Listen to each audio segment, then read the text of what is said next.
Selamat datang di perjalanan Sang Jenius. Kita sudah sampai di bab 36, di mana bab 35 kemarin terungkap motivasi Mahendra yang ingin menikahi Wulan hanya untuk kedudukan keluarga Lenardi. Selain itu, Wira sudah membuat senjata modern untuk Danu dan Dodi. Bagaimana kelanjutannya? Mari simak bab 36. Di gerbang kota, Wira, Dodi, dan penduduk desa penjual ikan dusun Darmadi berkumpul. Kak Wira, hari ini kita berhasil menjual ikan seharga 30.000 gabak. Memang benar, semakin banyak orang, kemampuan kita juga semakin besar, kata Sony dengan semangat. Selain mendapatkan uangnya kembali, Sony bahkan bertemu dengan pemimpin kabupaten dan menginap di sini. Kalau Sony menceritakan hal ini setelah kembali ke dusun Darmadi nanti, kepala desa mereka, Agus, juga pasti akan berubah pikiran terhadapnya. Istrinya juga pasti akan lebih hormat padanya. Ternyata Sony sudah menikah, guys. Tidak akan ada lagi yang memanggilnya Sony lagi. Mereka semua pasti akan memanggilnya Kak Sony. Saat ini, Sony sedang memimpin tim penjual ikan dengan penuh semangat. Tim penjual ikan ini terdiri dari 30 orang. Ketika panen besar, mereka bisa menangkap 500 kg ikan dalam sehari. Bahkan di saat kurang beruntung pun, mereka bisa mendapatkan 250 sampai 300 kg. Sebagian kecil hasil tangkapan mereka dijual di pasar, sementara sebagian besar lainnya dijual di kabupaten. Kak Wira, kau pasti sangat lelah dalam beberapa hari terakhir ini, kan? Belasan anggota tim penjual ikan memberi salam kepada Wira dengan tatapan yang penuh syukur.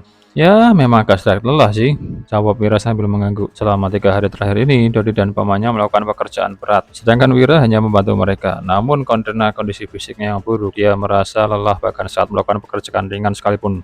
Meskipun merasa lelah, Wira tetap berusaha untuk bertahan. Hanya saja dia memang hanya bisa berdiri selama 15 menit setiap harinya.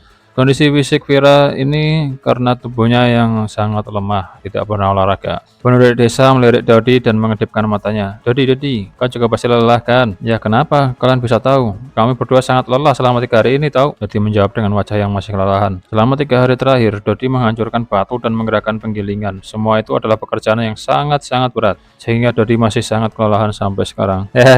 Para penduduk desa tertawa dengan ekspresi yang aneh. Sony, apa yang terjadi sama mereka? Kenapa Danu tidak ikut menjual ikan? Wira mengerutkan keningnya saat melihat wajah aneh penduduk desa. Wira tampak canggung saat menjawab pertanyaan penduduk desa. Kak Wira, aku tidak tahu siapa yang menyebarkan rumor bahwa malam itu kau tidak bersama kami karena membawa Dodi ke tempat hiburan. Sekarang kabar itu telah menyebar ke seluruh desa Pimola. Selama 3 hari ini, semua orang mengatakan bahwa kau sedang berada di tempat hiburan malam. Pihaknya tidak mengizinkan Danu ikut menjual ikan karena takut kau mengajaknya ke tempat hiburan. Buset, fitnah. Sialan, siapa yang bilang ini?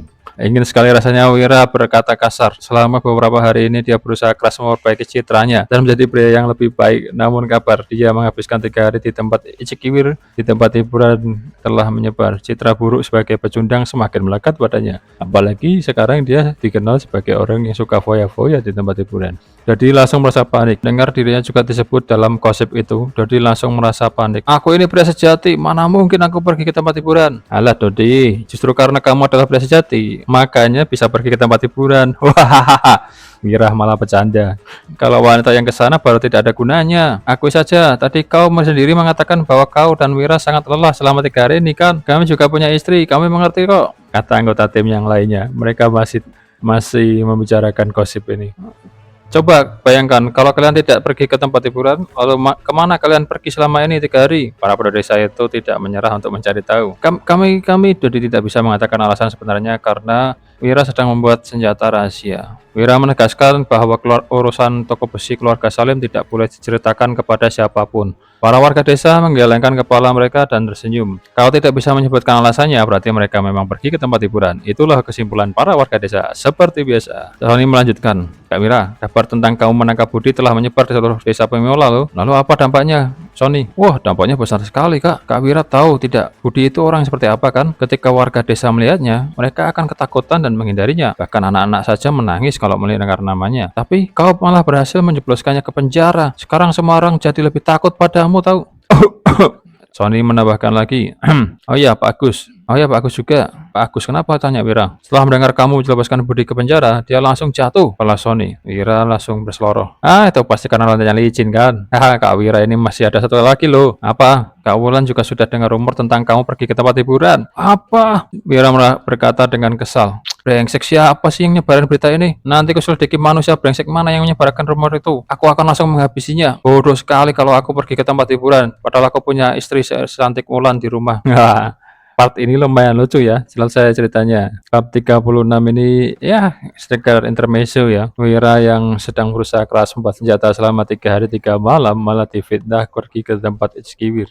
Para warga pun tidak percaya dengan cerita dia bahwa dia tidak pergi ke sana. Dan Doni tidak bisa menjawab apapun karena ini adalah rahasia negara ya. Mencoba membuat senjata baru. Dodi maksudnya saya. Dodi tidak bisa menceritakan apapun karena ini rahasia. Dan ternyata berita ini juga menyebar ke desanya. Dan istrinya mendengar berita ini. Selain itu, ternyata reputasi Wira meningkat sangat drastis. Dia menjadi sangat kuat, mampu membicarakan orang kuat seperti Budi. Ya, terima kasih telah menonton. Jangan lupa nanti akan ada kisah selanjutnya di bab 37. Sampai jumpa.